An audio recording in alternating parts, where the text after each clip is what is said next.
สังคมกฎหมายเรื่องรถ2 คันมีป้ายทะเบียนเดียวกันได้บ่เรียบเรียงโดยมติชน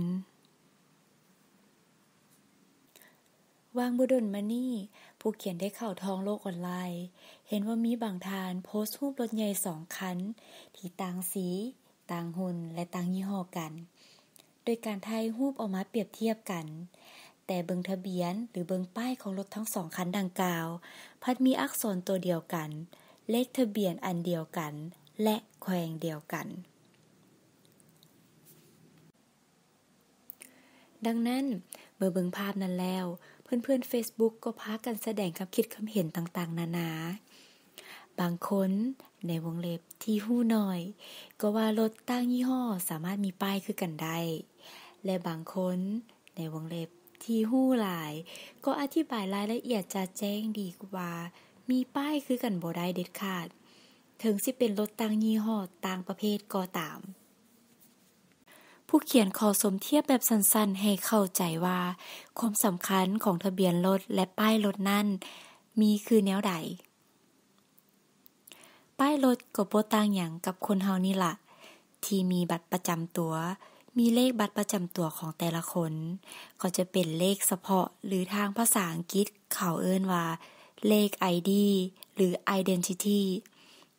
ซึ่งต้องเป็นตัวเลขที่สามารถออกให้เฉพาะบุคคลใดหนึ่งคนเดียวเท่านั้นต่อเลขหมายหนึ่งตัวอย่าง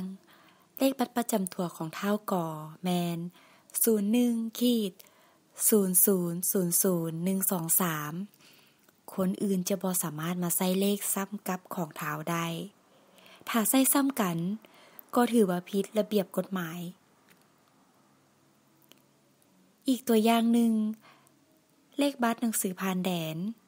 ปื้มแต่ละหัวแม้นจะมีเลขกำกับและเลขหนึ่งใส่เฉพาะให้กับบุคคลหนึ่งเท่านั้นโดยบ่ได้แยกว่าบัตรประจำตัวของคนเผ่าไต้ดำไต้แดงไต้ขาวพวนยวนล้าวลุมล้าวสูงและชนเผ่าอื่นๆสรุปก็คือว่าจะแม้นคนมาแต่ไสก็ตามที่เป็นคนลาวจะมีเลขบัตรประจำตัวเฉพาะของบุคคลนั้นโดยที่บุคคลอื่นบ่สามารถมีซ้ำซ้อนได้พร้อมเดียวกันนั้นคนคนหนึ่งก็บ่สามารถอนุญาตให้มีบัตรประจำตัว2 บัตรหรือหลายกว่านั้นถ้ามีก็ถือว่าผิดตามระเบียบกฎหมายเช่นกันดังนั้น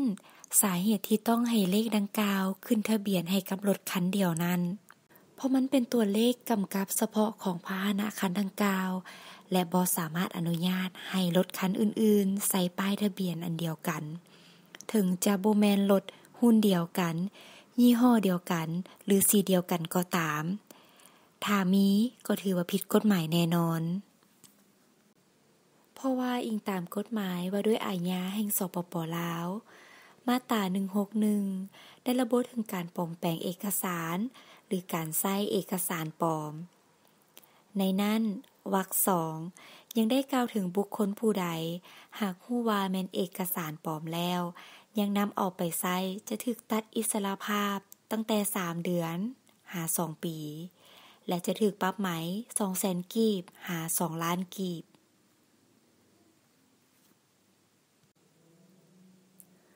พร้อมเดียวกันนั้นเมื่ออิงตามกฎหมายว่าด้วยการจราจรทางบกแห่งสปป.ลาวมาตรา14ยังได้ระบุถึงการขึ้นทะเบียนยานพาหนะของพลเมืองและมาตรา37ก็ยังเว้าถึงมาตรการทางอาญาอีกฉะนั้นถ้าผู้ใดที่ต้องการซื้อรถเถื่อนแม่นให้หยุดและเปลี่ยนความคิดจะดีกว่าเพราะอาจถูกโทษทางอาญาย้อนการเฮ็ดป้ายรถเถื่อนและหนังสือบ่ถูกต้องตามกฎระเบียบจราจรก็คือระเบียบกฎหมายนำสุดท้ายนี้ก็ขอฝากถึงภาคส่วนที่เกี่ยวข้อง